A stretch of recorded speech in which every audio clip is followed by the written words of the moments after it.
much a good job on this video. It ain't but a couple of things I think that was left out. And I think that I really think that camera symbols should be on that list. You know? And there's more people that should be on it. It's my list. I got another list. I gotta send it to you. You know? But R. Kelly ain't the only one that's gonna be sitting up in jail in that jumpsuit. You know what I mean? I don't know if y'all hearing that from me first, but it's other people that's gonna join him. You know what I mean? They're gonna join him. It just ain't happening. We only allow a certain amount of snitches. So you better make sure that your snitch story is better than his snitch story, and it's better than her snitch story. Everybody's not gonna get immunity. Everybody's not gonna get the deal of a lifetime. Like, all y'all can't be 6'9". Somebody gonna have to go down with their man, with their boy.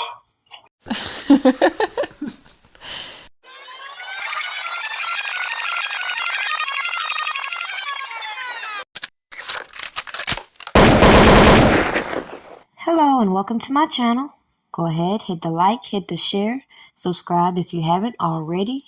In breaking news, we have a reappearing name that a lot of people skipped past a few years ago. A quote-unquote assistant/publicist that a lot of people didn't want to focus in on when they put the pressure on people moving away from Robert Kelly. But just like old Snitch 9 insinuated a few years back, a lot of these people who thought they were in the clear are going to be facing some type of charges coming up. And it's very interesting we're seeing the manifestation of a RICO surrounding Trump. Get the bag. Get the bag. Y'all niggas know what it is. You know we get the bag.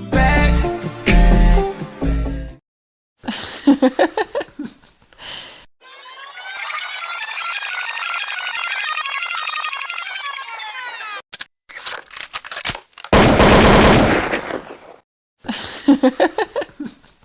Good evening and thank you for joining us tonight. I'm Russ Spencer. I'm Christine Spiro. The sweeping 97-page, 41-count indictment charges former President Donald Trump and 18 of his allies of conspiring to steal Georgia's 2020 presidential election. They have until a week from Friday to turn themselves in. And tonight we're learning more about what that process will look like. The Fulton County Sheriff's Office says all defendants will be booked into the Rice Street Jail.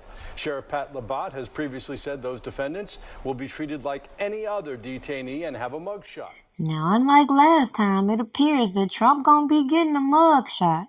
And it's very interesting watching the flip-flopping that occurred between a lot of these social media influencers, celebrities, and their so-called entourage.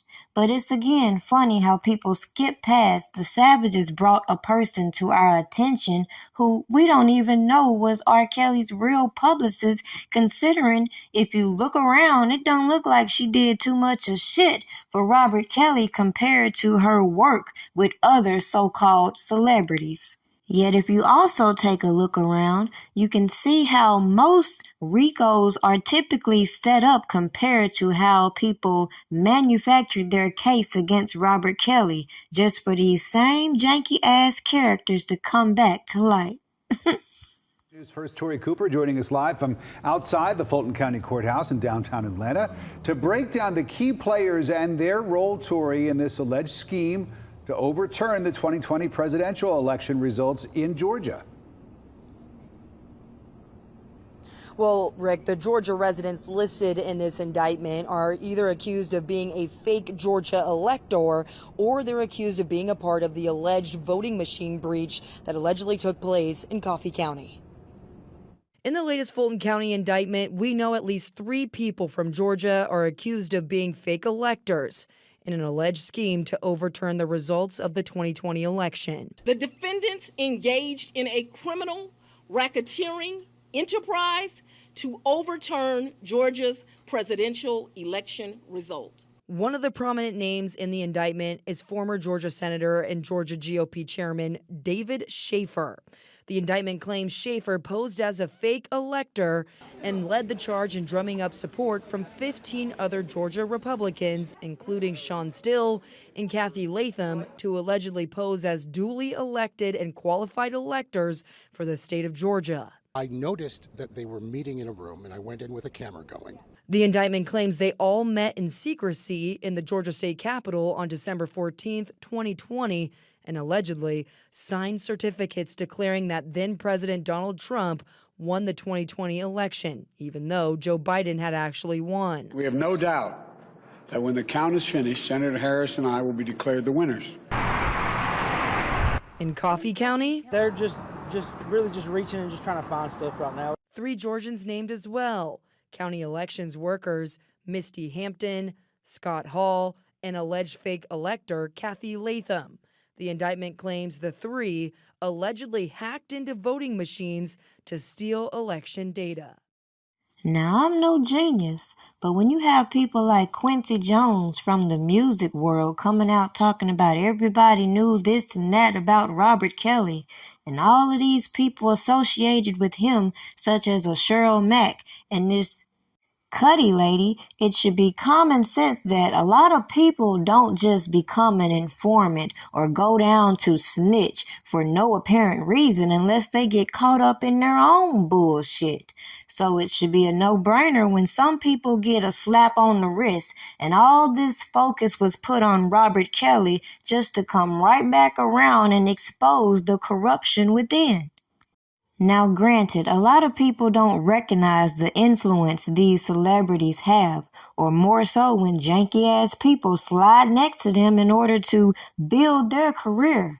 It should also be a no-brainer when we see scandal arise and them put all their energy into defending the allegations against them. Meanwhile, everybody was quiet as fuck when it came to Robert Kelly giving these little subliminal disses and these what-ifs conversations.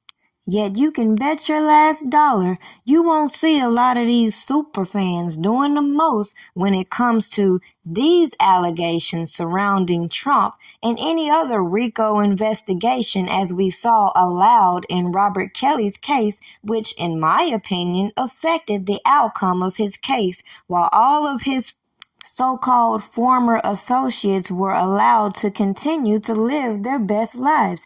Never mind the implications that surrounded them. Considering anybody with common sense know one man is not a RICO, but the fact that they were willing to disregard a so-called enterprise and allow them to continue to roam the streets and present Robert Kelly as this sadistic predator, it should be very clear why nobody believes this RICO against Robert Kelly in the first place.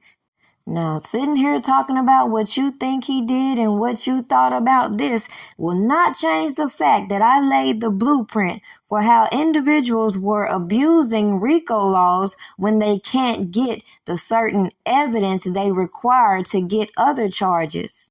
And or look at the statutes that will garner the most time. Either way, does it make it right when prosecutors can make their little side deals and then target certain individuals?